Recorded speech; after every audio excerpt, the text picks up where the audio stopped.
Lazare était rempli d'amertume et de frustration parce que malgré sa vie de sanctification et d'obéissance à Dieu, lorsqu'il est tombé malade, il a demandé la guérison. Jésus n'est pas venu. Lazare a crevé d'une simple maladie jusqu'à la tombe et il est mort. Mais d'autres disent, il a ouvert les yeux de l'aveugle, mais il n'a pas pu empêcher à son propre ami Lazare de mourir. Le dernier mot des hommes n'est pas le dernier mot de Dieu. Comme les sœurs de Lazare, Marie et Marthe, envoyaient dire à Jésus, Seigneur, celui que tu aimes, mon frère, ton ami, ton bien-aimé, Lazare, est mort. C'est trop tard, c'est pourri, c'est fini, il sent déjà. Dieu ne peut jamais te faire traverser ce qu'il n'a pas vécu. Le Dieu que nous servons n'est pas un généraliste, mais un spécialiste dans le domaine. Comme Satan a regretté d'avoir fait couler Jésus jusqu'en tombeau, parce qu'il ne savait pas que la résurrection l'attendait à la porte. Ce que Dieu n'a pas dit, il a caché afin d'éclater sa gloire.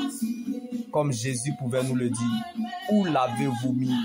Ce n'est pas ça ma question.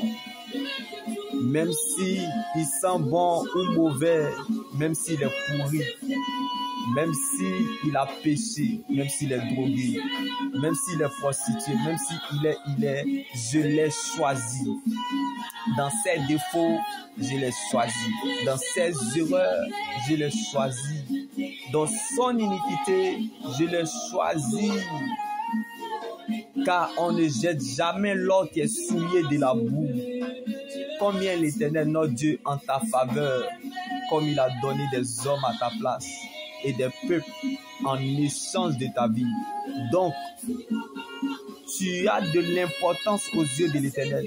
Tu vaux plus que de l'or et de l'argent, bien-aimé.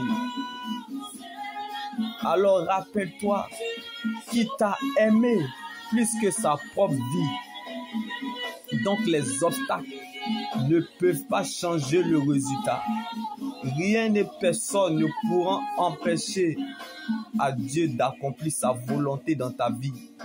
Comme il a fallu que Lazare meure et pas ton tombeau pour aller le ressusciter. Ceux qui ne te voient plus, qui ne disent pas que tu es mort, mais c'est l'Éternel qui t'a pris pour te former. Comme Lazare était dans la tombe, mais la révélation n'était pas dans la tombe. Tu as disparu de là où tu étais. Tu vas réapparaître. Tu reviendras sur la scène. Mon Dieu te rétablit et te rétablira encore comme la résurrection de Lazare. Tant que tu n'as pas encore réalisé le plan de Dieu, tu ne peux pas quitter la scène. Que les gens veuillent ou pas, la bénédiction repose sur vous comme Jésus dormait pendant la tempête. Rappelle-toi que Jésus est dans ta barque. Il est la vie dans tes années. Donc sa place dans ta vie n'est pas négociable. Car la chose la plus importante que Dieu donne à une personne est la présence de Dieu. Jésus est dans ta barque comme les disciples pendant la tempête.